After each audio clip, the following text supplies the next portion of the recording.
How many wines do you actually need to start practicing blind tasting? I get this question all of the time, and I think intuitively when you're getting started, there's so much to know, and everybody says taste, taste, taste, taste more, taste more. So we can assume that we need to get as many bottles as possible and have as many options to taste as possible. But I'm here to tell you that the tasters who improve the fastest are not opening the most bottles. They are actually returning to the same ones to start off. And there's a reason this works. Let's get into it. How many bottles do you actually need to blind taste? We're going to talk about the actual number that I would suggest. We're going to cover why more bottles don't automatically equal better results. We'll get into what wines that you want to buy that are a genuine benchmark for that specific variety. And I'm going to walk you through a simple starter set that you can start building on today. But by the end of this, you're going to have a number to work with and a clear framework.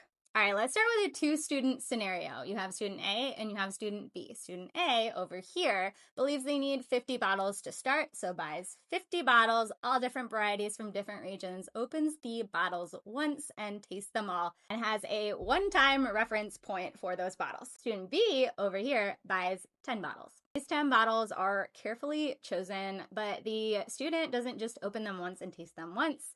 They revisit that same bottle over time. In this situation, student B is going to improve faster. Why is that? They are revisiting a bottle and continuing to build an internal reference point for that specific variety. So the whole goal starting off isn't to have more. It is to revisit and continue to align your memory with reference points. Memorizing tasting notes is not the same thing as calibrating your palate. Okay, so the practical magical number, if you are just getting started, that number is 12. 12 bottles, 6 whites, 6 reds. It is a case of wine, which has practical and logistical advantages. These are often discounted. 12 wines revisited consistently will do more for you than 40 bottles open just once. So start at 12 if you're early in your study and you need a focused understanding of just a few varieties, or if you're already just spread thin with blind tasting. When that initial set becomes genuinely internalized and you feel like you can expand, maybe you've already passed a mid-level exam, maybe you already have your CMS certification or your WSET 3, and you're starting more advanced blind tasting. In that case, I'd say move to 24. That's when you start needing more variation. Okay, so what exact bottles do I buy? I'm going to say that not every example of a variety belongs in your set. I love interesting, unusual wines with really fun labels, outside of the box natural wines, super small production, exclusive bottles are great. And they have their place, but they don't need to be your starting benchmarks. This does not need to be fancy. I actually have 2 tasting racks downstairs in my cellar, and one is for blind tasting only. They are benchmark examples. And then I have my other rack that is just for fun, exploratory, celebration type bottles. Benchmark producers are not always easy to know. These are wines that have classic features. So they represent what is typical or traditional for that grape or that region. Doesn't mean it is the only right way to do wine. It is just the starting point for that variety that then winemakers and places have deviated from in modern times to make wine more fun and exploratory. Many of them have a clear sense of place. The French term this terroir, based on the soil and the climate, the impact of those, and brings in a little bit of the traditional winemaking practices for that area.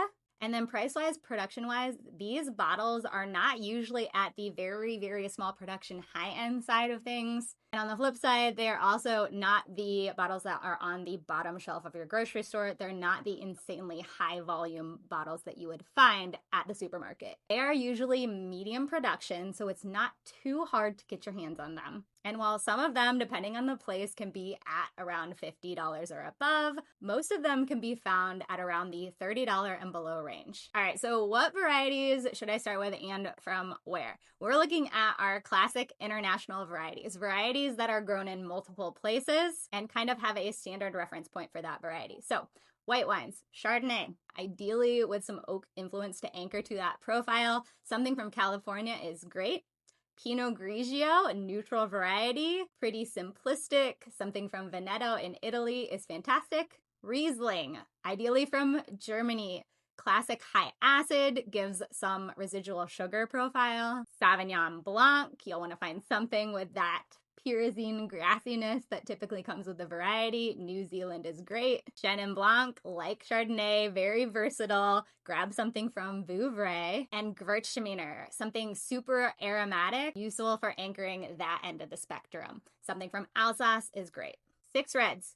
Cabernet Sauvignon, something out of California. Full tannin, dark fruit, that structural anchor. Merlot from California, also a good idea. Very good contrast to Cabernet Sauvignon, a little bit softer. Pinot Noir, a good balance of fruit and earth, would be one from Oregon. All right, Syrah, Shiraz. I genuinely recommend tasting one from southern France in the Rhone Valley and also one from a non-European area like Australia. If you are only going with one, I'd start with Australia. It is generally a little less expensive and gives that savory profile that Syrah typically shows. Grenache, this is one that you might not expect in an initial lineup, but this is a variety that is good contrast with Pinot Noir as they are both lighter bodied. I'd recommend getting one from the Southern Rhone in France. Gigondas is a great area for a higher percentage of Grenache. You could also grab a Côte de Rhone. It will be less expensive, but just know that that one's going to have a little bit more Syrah blended in with it. And then Sangiovese, you need a red from Italy to kind of understand the vibe of that country. High acid, savory, find yourself a good Chianti Classico. Optional expansion is that once you have those 12 wines internalized, you can grab those same varieties from different areas and do a side-by-side comparison to really understand climate and regional contrast. All right, so you've got your wines. Now you need to taste those wines repeatedly over time. A little bit of an investment, but I highly recommend buying a Coravin. This is a device that reseals the cork, allowing you to store it and then come back to it a few weeks later.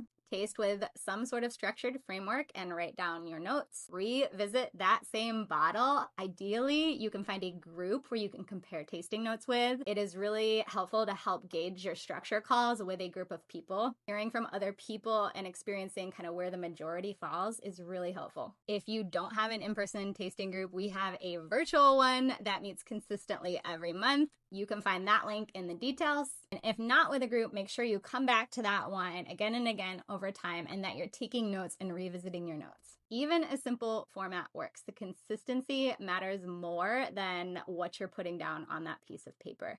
I found that if I'm short on time, I will do a quick blind where I just line out bottles, put my top 3 standouts for aromas and flavors and structure, and then see if it matched my previous notes. So, core idea here, you only need 12 benchmark bottles to start. You need to revisit them consistently and have some sort of structural way to take notes. It does not have to be complicated. It just requires intention. You don't need to buy random bottles. You don't need to look at labels and buy fancy labels. You don't need to worry about cult wines or prestige or having the most bottles. 12. You only need 12 to start, 24 to build off of that. But also make sure you're opening bottles for fun too on your off days. That's important. And again, if you want ready-made structure for this, tasting group is worth a look. It's designed for students and tasters that want some serious structure, benchmark bottles, and a built-in practice loop so that you don't have to build everything from scratch yourself. The link is in the details. Remember, the goal is not to collect more, it's to calibrate better. Until next time.